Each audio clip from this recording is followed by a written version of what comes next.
जिन जनपदों में अभी भी एक्टिव केस 600 से ज़्यादा हैं, उन जनपदों में अभी कोरोना कर्फ्यू हम लागू रखेंगे। अगले एक सप्ताह के लिए इसको लागू रखा है, लेकिन अगर वहाँ इस दौरान 600 से कम केस होते हैं तो वहाँ स्वतः ही कोरोना कर्फ्यू समाप्त होगा। As certain things and factories have started opening up, there are many teething issues that are being faced by the factories and the workers here. We have been requesting the government for last several weeks to open up. You know, in all over India, this time the industries were not closed. Only in Delhi, they have closed industries. राज्य सरकार ने lockdown 15 जून तक उसकी अवधि बढ़ा दी है, लेकिन lockdown की अवधि बढ़ाने के बाद अलग अलग जिलों को, अलग अलग निकायों को अधिकार दिए हैं। जहां 10% से पॉजिटिविटी रेट कम है, वो स्थानिक प्रशासन उसको लेके निर्णय ले सकता है।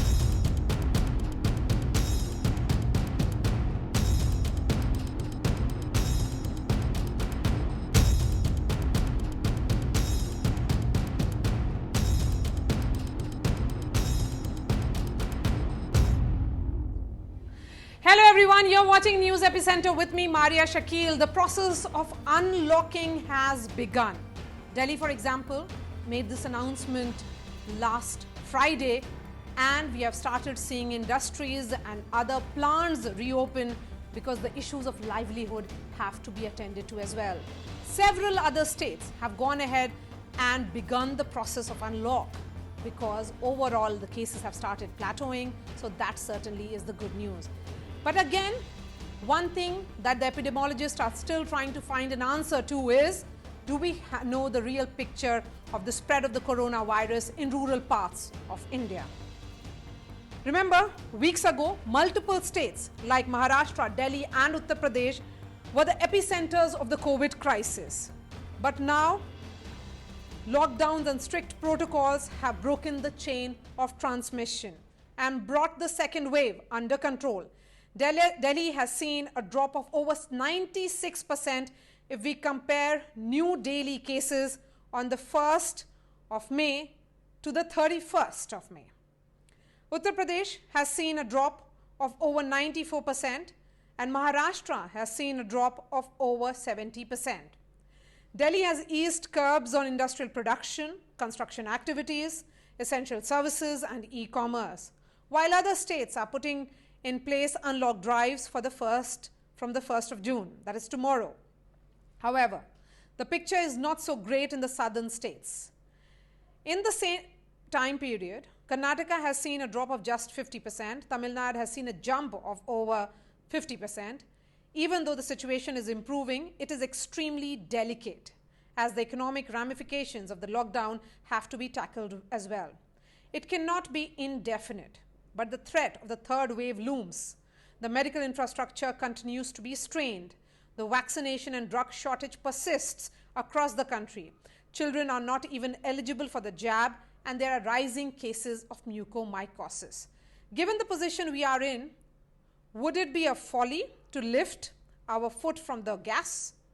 Does the medical infrastructure need to be ramped further and COVID protocols and strategies in place be made more effective before we think of unlocking? The second wave, in fact, showed all of us that the country was not prepared. Do we need to be more cautious before unlocking? Can we achieve an intelligent balance to reboot the economy simultaneously? Joining me on the show, Dr. Girdhar Babu. He is a member of Karnataka COVID Task Force. We have Dr. S.C.L. Gupta. He is the medical director of Dr. Batra Hospital here in the national capital.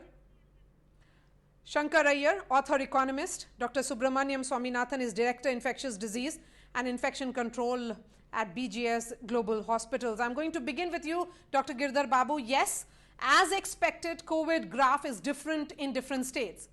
But the epicenter, of course, was Maharashtra, Delhi, which saw the highest case load, and also Uttar Pradesh. But the question again is, as I've been asking several epidemiologists as well, do we really know the spread of the virus in rural parts of India? Are those deaths even being calculated?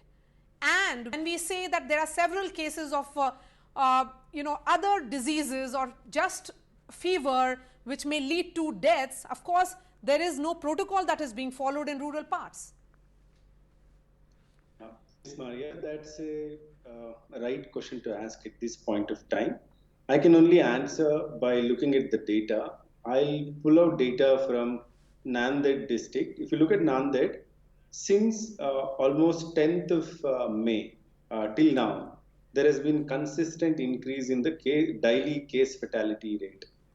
And if you compare this with the cases detected, that's not really great compared to as a city like Mumbai or any other metro does. So what does this suggest? Currently, the daily case fatality rate is around 53% in Nanded, which means nearly half of the cases detected are succumbing to death, which means there is gross under detection of cases, probably because of poor testing. Now, Nanded is just an example of what might be happening in the rural areas. The only difference is whether we are able to detect that kind of testing, poor case detection, and poor death reporting. Now, it is definitely Yes. a difficult thing to say that all rural areas are going through the surge, but definitely the rural areas in most states are going through surge in cases right now. It is just that we are not testing enough, we are not detecting cases enough, and therefore we might be even missing deaths in rural areas.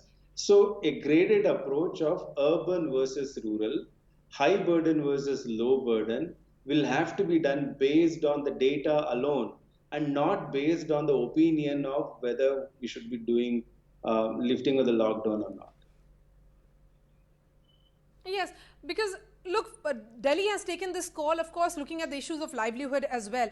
And that brings me to Shankar Iyer. Shankar, I was looking at this piece that you wrote this weekend, and you certainly built this argument, resting, of course, on what Uday Kotak said, and, of how it is important to make that balance and how the extension of lockdown has triggered despondency. Then you say that the despair of the living about livelihood is palpable, particularly among those in the lower income tiers. Of course, that is a matter of concern, Shankar, but the larger question is also about life. How do you maintain that fine balance? And is unlocking at this juncture, will it really ensure that kind of balance? Well, the cliche is that the cure cannot be worse than the disease. The second part, more importantly, when we speak about COVID appropriate protocol, what do we say? Don't step out unless it is necessary. So there are a number of regulations in government which require people to go out. Those regulations need to be changed. For instance, it is a proven case that one e-commerce delivery person prevents 15 people from stepping out. What do we have in the e-commerce domain? You can order a laptop, you can order a yoga mat, you can order food, but you can't order a mobile phone. You go on any of the e-commerce sites and you can't order a mobile phone. And whoever designed this must deserve some award for this genius.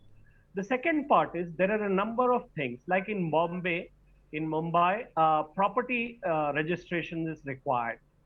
You can pay the stamp duty online, but for registration of property, you have to be present. Now, in every transaction property registration, there is a PAN card. Most PAN card owners could be asked to get a digital signature. The registration could be, I'm sure somebody in our software technology enabled country can find a way to prevent people from crowding at these places. Third, if you curtail, how do you balance this? There are a number of people, number of functions which don't need to be done physically and personally. And that is a change in regulation. There are some professions like construction workers and others who are working outside. They should be allowed to go and work outside because it's a question of their life as well as livelihood. And the third point that I want to add is there is an enormous amount of uncalled for kite flying in among the briefings that is being done by the COVID task force and by the doctors. There is a report today which strangely which says that government is thinking about a COVID shield as a single shot vaccine. Where are they coming from? I mean, Public Health Yes. England has just revealed that the variants, that single shot can cover only 30% efficacy for the variants. Why are these people allowed to talk? Why are they Yes. spreading this kind of confusion? And I think this shows the complete Okay. collapse of order in the health ministry and in the task force. Okay, okay, Shankar, I'm going to come back to you specifically on the point of, how is it looking, on the economic front and what can be done, Sure. and can really phased out or a gradual reopening really help. Comment on this, Dr. Swaminathan. The challenges in India are of a different nature vis-a-vis the world. Look at what we know in terms of US. They are, of course, a very small population in comparison to ours. Out of the 33 crore population of the US, 11.7 crore are fully vaccinated. They have got both doses if it is needed. Similarly, in multiple countries, that process of vaccination is over, and that is the reason why this opening is happening. As far as India is concerned, we have a different trend. Here, vaccine centers are shutting down because of shortage of vaccines. That is the reason why, if the population is not fully inoculated, can we really see this kind of reopening? Yeah, I think we need to have a balanced approach. I think the other commentators are right in that the cure cannot be worse than the disease itself. And let's not forget that even in the Western world, they've made mistakes. The CDC said it's okay to take off the masks. And then there was a lot of outrage saying only 1/3 of the country is fully vaccinated. And if you thought people are going to be honest about their vaccine status, you got to stop drinking that Kool-Aid. So these issues are there all over the world. I think we need to understand that the strain on the medical infrastructure has been extreme, to say the least, at this point of time. And we need to be careful that if we decide to reopen, we need to look at the metrics very, very carefully. The metric that I'd be most interested in is ICU bed occupancy, because ward beds and things like that, we can ramp up very quickly. But ICU beds are still in a logjam because every patient goes into the ICU, ends up being on a ventilator or in an ICU bed for a prolonged period of time. And if we open up and it gets worse again, now that is going to translate into much higher mortality, a case fatality ratio, because of denial of services because of non-availability. That's a concern that I have. Yes, you need to look at the metrics of how the wave is progressing and things like that, and how it's been modified by the lockdown to decide when to intervene. And yes, it cannot be a one-size-fits-all. Every state is on a different curve, rural, urban, everything is on a different curve. Absolutely. We need to have a measured answer. Yes, so one size fits all doesn't apply. I agree with you fully, Dr. Swaminathan. And let me just elaborate a little more on that. And I want to know from you, sir, that when we look at the Indian, the fact that there is virulent B1.7, that number, is it mutating in a way that makes it difficult and far more infectious? So when we know that it is far more infectious, can we really afford to open it at this time? See, mutations are a fact of life as far as viruses are concerned. It's a natural order of things. It has to evolve to remain relevant. And every time it's a leap forward, it's Darwinian. So this is not unusual at all. And this is not the first time it's mutated and gone forward. It's just that this one has been a curious mix of certain mutations which have been highly profitable to the virus and not so much for us. Yes, it does make a difference, because when the R naught changes, when the transmission rate changes, the R naught changes, and therefore your herd status also changes, and therefore we need to recalibrate our metrics appropriately. And yes, it does make a difference. But having said that, we need to understand one thing: a lockdown is only a temporary reprieve. It's not a way out of the problem. It is just to give us a little bit of breathing time to get over it and prepare ourselves, rather than to say that we can lock down our way out of the problem. Yes, and what we saw particularly in the second wave, Dr. S.C.L. Gupta, was it came like a tsunami. From mid-February till end of April, the cases had gone up to over 4 lakh. That was unimaginable given the pace at the scale at which the cases were spreading. And it was far more infectious, far more dangerous as well. and the fatality was far higher. What is also, India experience, I would say, is the cases of mucormycosis, which is very India specific. It hasn't happened in any of the countries abroad. While we are still in the middle of the pandemic, there is another epidemic of sorts which is underway. Good evening, ma'am. See, this time what has happened, there was a sudden increase in the pandemic infection in the second week of April. And onwards, they keep on increasing. You know the system here in our country, there's a hardly working primary health center. There are hardly facilities available in the remote areas and the rural areas. And the virus was omnipresent. This was not limited to the metro cities. Everywhere you can find that there was an infection of COVID. Now, since there was no doctors there was a lot of misuse of lot of drugs, which I consider. And there was a real misuse of steroids. It was not only a prescription from the doctor, the so-called doctor, registered medical practitioners, and Jhola Char doctors. But this was a prescription spread from patient to patient too. I have gotten a prescription from person A, who is a qualified doctor, and according to whatever my symptomatology and extent of disease was there, they have prescribed me the drug. But since public they are not known to, so they were following that prescription even to the mild of the mildest cases and the severe of the severest cases, where the drug was Dr. S.L. Gupta, irrelevant. Talking about your own experience, you were among those doctors and directors of hospitals who had sent SOS to government when there was oxygen shortage reported a month ago. Tell me about the cases of mucormycosis that you are seeing. And overall, of course, the requirement of oxygen has gone down because the hospitals are now having vacant beds as well. But when we say that there is a third wave which is imminent, then how prepared are we? There are two types of mucormycosis. And what will be the nature of this third wave? Do we really know? I'm coming to the first question of yours, that is mucormycosis.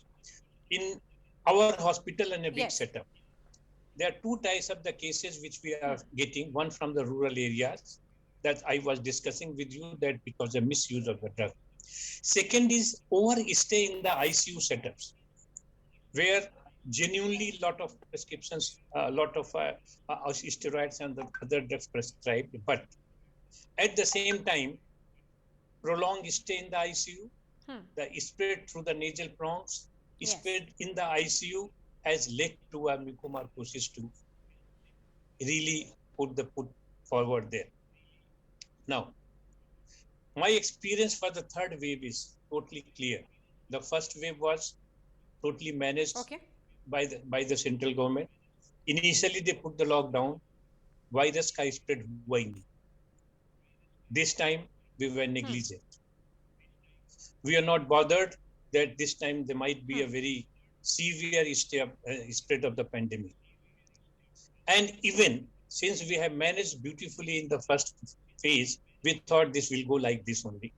And we have not bothered to segregate the persons, to make a social distancing, masking everything properly. And even what was the question today, there was a delayed lockdown. Okay. See, once you know that the disease is spreading. Disease is spreading so virulently.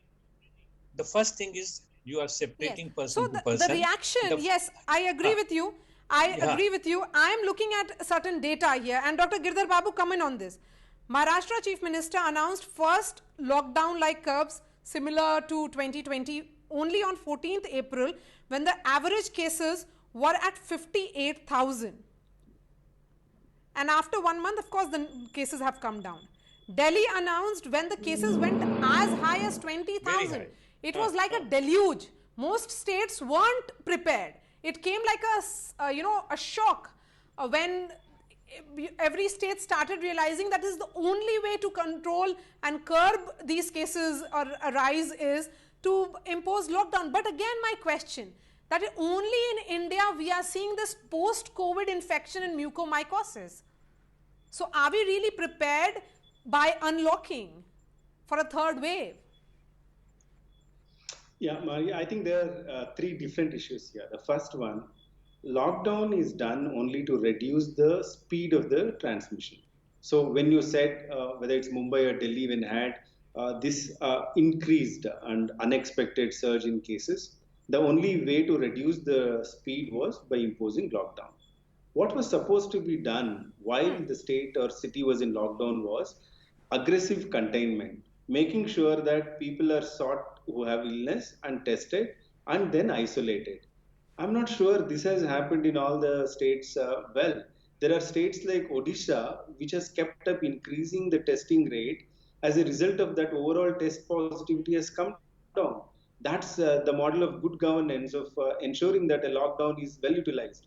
And regarding the post-COVID complications, now there are many complications which are coming because of sudden, reactive measures that we have taken, not assessing the comorbidities, ensuring that the industrial oxygen is given when you do not have generated oxygen from the same plants. So there are multiple problems there. But now we have the learning. But how many learnings have been incorporated to the system while we are preparing for the third wave? We don't want to assimilate these learnings, collaborate with the better models within the country. Instead, we'll go each time in a reactive way, expecting that lockdown by itself will reduce the cases. And that has been the major problem of this lockdown saga. Okay. So, Dr. Swaminathan, do you expect people to be more careful now? They have learnt their lessons at large and they'll not be venturing out even if it opens up the manner in which we did post first wave? No. I'm sorry, I'm a little pessimistic over here. But unfortunately, this fatigue in terms of isolation and distancing is a worldwide phenomenon. And that is inevitable. See, even developed countries had to impose lockdowns and tell people, please keep quiet and stay home. People just refused. And, in the beginning, it was a bit of a novelty. People thought it was great fun to stay at home and be nice and all that stuff. Now, people are just fatigued. And this concept of, it's roska roti, that's one part of it. And the other thing is the ones who can afford to stay at home are refusing to stay at home because it's too boring. And COVID is something that happens to other people and not to them. And this, and with the medical progress happening as it does in terms of vaccines and the monoclonal antibodies, there's a lot of false bravado that's also coming into the narrative. I think all of this is actually contributing to this narrative of people not wanting to stay in lockdown and finding innovative excuses to say that they are important and they should be out. I think it's going to be an issue. Yes, we can do all the education that we want, but when we see educated people out, those who can afford to be being out in the public domain, I think it is not going to be easy. It's nice to say it. I just don't see it happening. Okay, Shankar, let me give you the final words and of course, let's discuss economy. The numbers at present, petrol above 100 rupees. There is rise in inflation figures as well. Can we really afford a lockdown? I think if the government follows science, if it ramps up vaccination, if it amends the regulation, allows people to function, reduces the pressure, there is every reason why we should open up, but calibrated opening up. The point that I make is that till we have whatever semi-lockdown, full lockdown, partial lockdown, whatever you call it, curfew, Janta curfew, whatever, you have to think about how you're going to compensate the people who can't go to work. Consumption accounts for over 58% of the GDP. Consumption and investment account for 85% of the economy. If there is no demand, if the incomes are not there, consumption will fall. If consumption falls, investment will fall. And without consumption and investment, GDP will fall and push. So there is always a cost to doing something and there is a price of not doing it. I think the cash transfer mechanisms, the rural employment thing, and the steps that were taken in 2020, some of them will have to be brought back if India's economy has to be kept afloat while we deal with the pandemic, while we follow science, while we ramp up the vaccination and keep people safe. And Shankar, when we look at the numbers overall, I was reading the finance minister's interview. She has said it very clearly that things are looking very, very positive and optimistic on the economy front.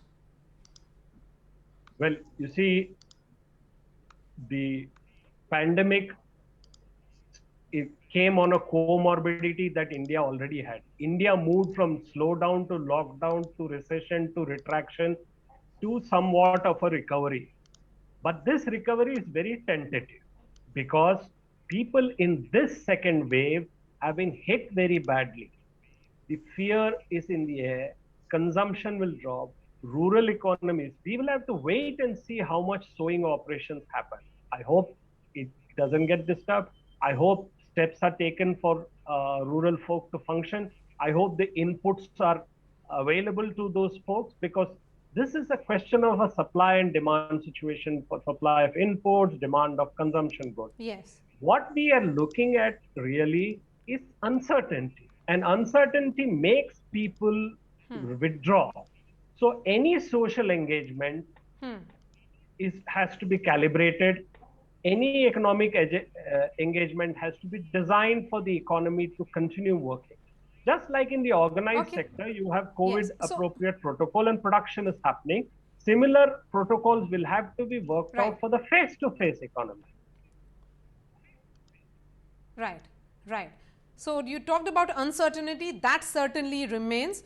There are several questions that have been answered, but that uncertainty, how do you address that uncertainty? That certainly is a big question. Now, thank you so much for joining us, Shankar Iyer, Dr. S.C.L. Gupta, Dr. Girdhar Babu, and Dr. Swaminathan. Appreciate your time. Of course, India has started reopening, phased out manner in which Delhi and other states have announced already. Let's keep our fingers crossed that cases do not rise, and India is better prepared, certainly, for phase 3, wave 3 of the pandemic. Thank you so much.